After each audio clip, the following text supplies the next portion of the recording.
Hello दोस्तों, स्वागत है आपका हमारे YouTube channel target exam with Ankit में। दोस्तों, आज हम पिछली विभिन्न परीक्षाओं में पूछे गए मैथ के कुछ महत्वपूर्ण प्रश्नों को देखेंगे जो कि आने वाले एग्जाम में बहुत ही महत्वपूर्ण है। दिया गया है क्वेश्चन नंबर एक दिया गया है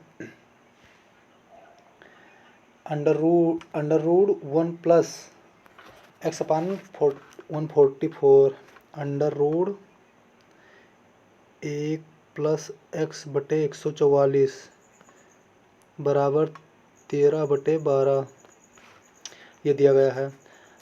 अब इसको दोनों तरफ बर कर देंगे तो यहाँ पे अंडर रूट हट जाएगा, तो ये हो जाएगा 1 प्लस एक्स अपान 144 बटे दोनों तरफ बर करने पर 13/12 का होल स्क्वायर हो जाएगा। ये हो जाएगा फिर 144 प्लस एक्स बटे 144 बराबर 13 का वर्ग 13 में 169 169 अपान बटे 12 में 144। अब इसको काट दिए, 144 से 144 कट गया।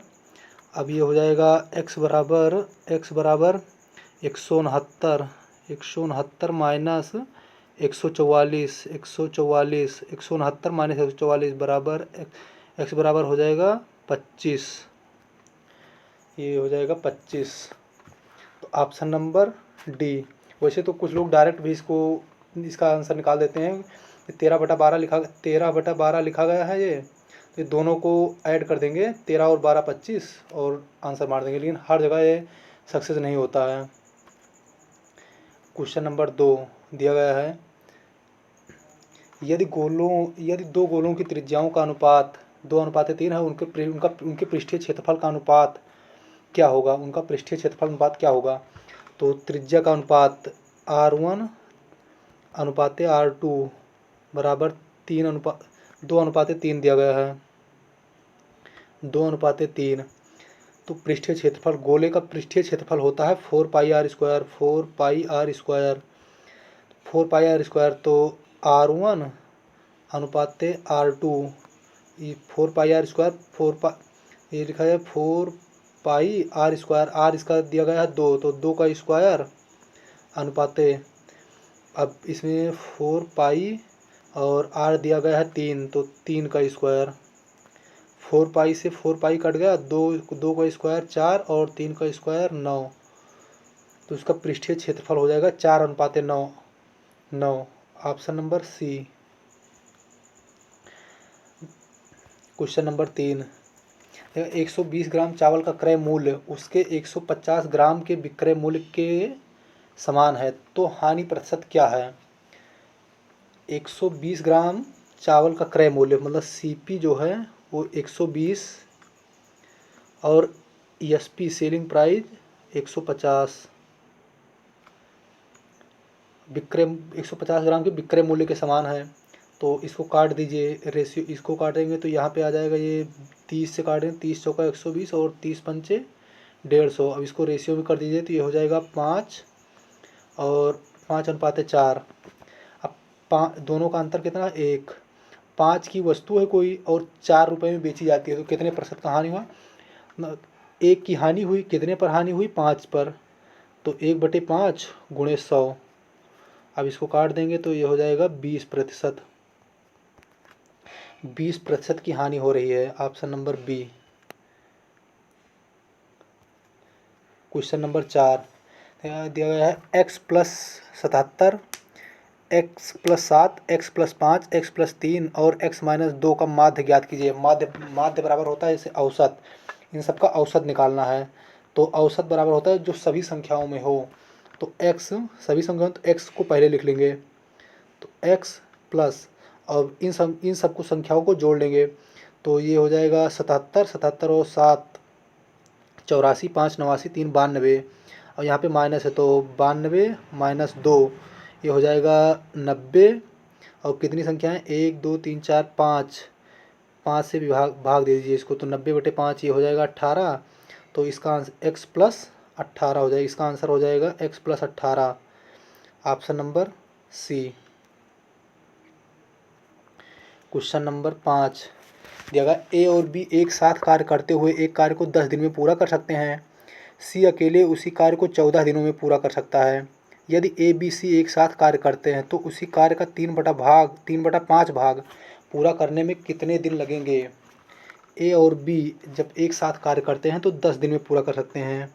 तो ए प्लस बी जब एक साथ कार्य करते हैं तो 10 दिन में काम होता है और सी अकेले इसे 14 दिन में पूरा कर सकता है। लेकिन जब तीनों मिलकर करेंगे तो ये इनका निकाल लीजिए एलसीएम। एलसीएम हो जाएगा इसका 70 और इसको भाग दीजिए 10 से इसको भाग देंगे तो यहाँ पे आ जाएगा 7 और यहाँ पे आ जाएगा 14 से भाग देंगे 14 पंचे 70। ए और बी 7 काम करता है और सी अकेले 5 काम करता है। टोटल काम है 70। तो 70 का 3/5 भाग 70 गुणे 3/5। 5 से इसको भाग देंगे तो ये कटेगा, हो जाएगा ये यहाँ पे आ जाएगा 14, 14 तियाँ 42। 42 काम करना है और एक दिन में काम कितना होता है। ए प्लस बी 7 काम करते हैं और सी 5 काम करता है। तो दोनों को जब तीनों को ऐड करेंगे तो 7 और 5 12। ए प्लस बी प्लस सी तीनों मिलकर 12 काम करते हैं एक दिन में। टोटल 42 काम है, 42 काम को करना है। तो 42/12। अब इसको काट देंगे तो ये हो जाएगा, काटेंगे तो 6 से अगर काट देंगे तो 6 सत्ते 42 और 6 दूनी 12। तो ये आ जाएगा 7/2। 7/2 दिन में काम पूरा हो जाएगा। 7/2 option number C. Question number 6, यदि किसी कर्मचारी के वेतन में 15% की वृद्धि की जाती है और बाद में 15% की कमी की जाती है तो वेतन में कुल कितने प्रतिशत की कमी या वृद्धि होगी। जब किसी भी वस्तु में पहले उतने प्रतिशत की वृद्धि की जाती है और उतना ही घटाया जाता है, जब उतने प्रतिशत की कमी की जाती है तो हमेशा इस स्थिति में हमेशा कमी होती है। तो हमेशा कमी होती है। तो इसका एक सूत्र होता है एक्स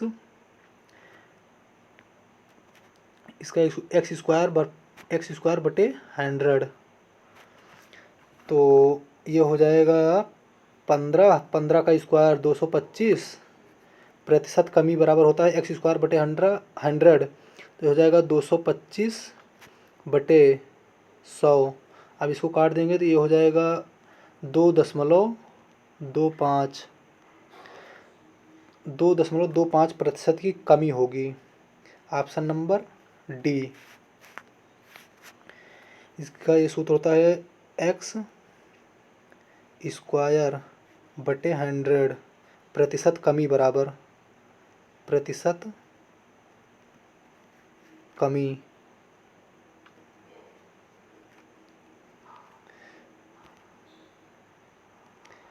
क्वेश्चन नंबर 7, यदि किसी संख्या को क्रमागत रूप से 3, 4 और 7 से विभाजित करने के बाद प्राप्त शेषफल क्रमशः 2, 1 और 4 हैं, यदि उसी संख्या को 84 से विभाजित किया जाता है तो शेषफल क्या होगा।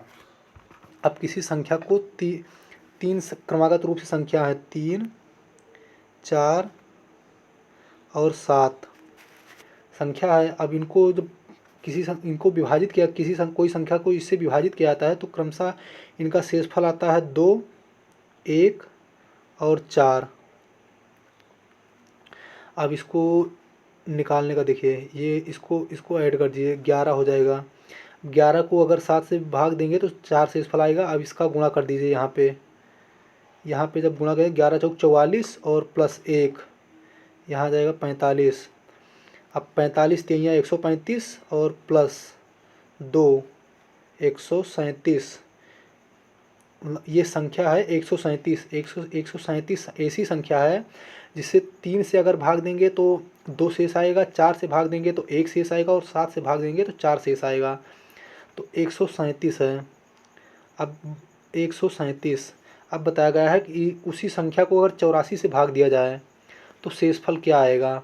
137/84, 84 दूना 168, ये 2 बार जाएगा नहीं, एक बार। तो 137 ये हो जाएगा, एक बार जाएगा जब ये, तो 137 माइनस 84 ये हो जाएगा 7 माइनस 4 3 और 5 ये 53 आ जाएगा। तो शेषफल क्या आएगा, शेषफल आ जाएगा 53। Option number A. अब दिया गया है क्वेश्चन नंबर 8, 30 की पावर 26 गुणे 25 की पावर 51 गुणे 12 की पावर 23 के अभाज्य गुणनखंडों की संख्या ज्ञात करो। तो इनके अभाज्य गुणनखंडों की संख्या ज्ञात करनी है। तो ये 30 दिया गया है यहाँ पे 25 और यहाँ पे 12। तो इनका सबसे पहले गुणनखंड कर डालिए। गुणनखंड उस सबसे छोटे में इसका गुणनखंड कर दीजिए। तो ये हो जाएगा 2 3 6 और 5 30। तो ये कितने अंक हुए? 3। अब इसको जो ये 3 अंक हुए इसको इससे 26 से गुणा कर दे। 26 तियाँ 78। अब 25 का गुणनखंड कर दिए। 25 को 5 और गुणे 5 लिख सकते हैं। तो इसमें 2 अंक है, इस 51 से गुणा कर दीजिए। इसको जो पावर दी जाती है उससे गुणा कर दीजिए। तो 51 गुणे 2 102 हो जाएगा ये। और ये 12 दिया गया है तो इसका भी गुणनखंड करिए। 2 दूनी 4 और 4 3 12। इसके कितने अंक हैं? 3। पावर कितनी है इसकी? 23। 23 को 3 से गुणा कर दीजिए। 23 तियाँ 69। अब तीनों को जोड़ दीजिए। जब जोड़ देंगे तो 8 और 2 10, 10 और 9 19, 19 9 कैरी 1, फिर 6 और 7 6 13 और 1 14 और 1 1 2 249। इसके कुल अभाज्य गुणनखंडों की संख्या है 249। 249 ऑप्शन नंबर डी।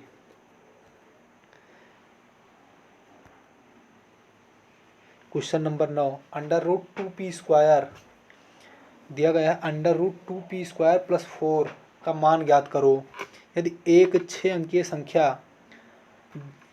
अंकीय संख्या दी गई है 52p304 11 से विभाज्य है। अब 11 से विभाज्यता का नियम होता है एकांतर संख्या को आप जोड़ लीजिए। एकांतर संख्या को जोड़कर उसमें उसका अंतर या तो 0 हो या तो फिर 11 का गुणज हो। तो इसको एकांतर संख्या में जब जोड़ेंगे तो ये हो जाएगा 4 3 7, 7 और 2 9, ये हो जाएगा 9। अब ये 5 और p और 0, ये हो जाएगा 5p। अब इसका अंतर या तो 11 का गुणज हो और या तो फिर 0 हो। तो इसमें p की जगह अगर हम 4 रख देंगे तो 5 और 4 9 हो जाएगा और 9 बराबर 9, ये इसका अंतर 0 हो जाएगा।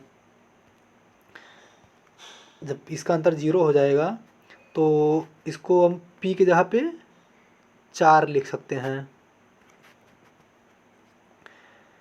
4 लिखेंगे तो ये अब ये 11 से कट जाएगी। अब यहाँ पे लिखा गया है 2p²। तो p का बराबर p का मान है 4 अंडर ये यहाँ पे देगा 2p² + 4। अब इसका मान निकालना है। तो p के बराबर 4 है तो 2p²। p का बराबर 4, 4 का स्क्वायर हो जाएगा 2 गुणे 4 का स्क्वायर होगा 16 और प्लस 4, ये अंडर रूट में है। तो 16 दूना 32 और 4 36, अंडर रूट 36 का मान हो जाएगा 6। Option number B.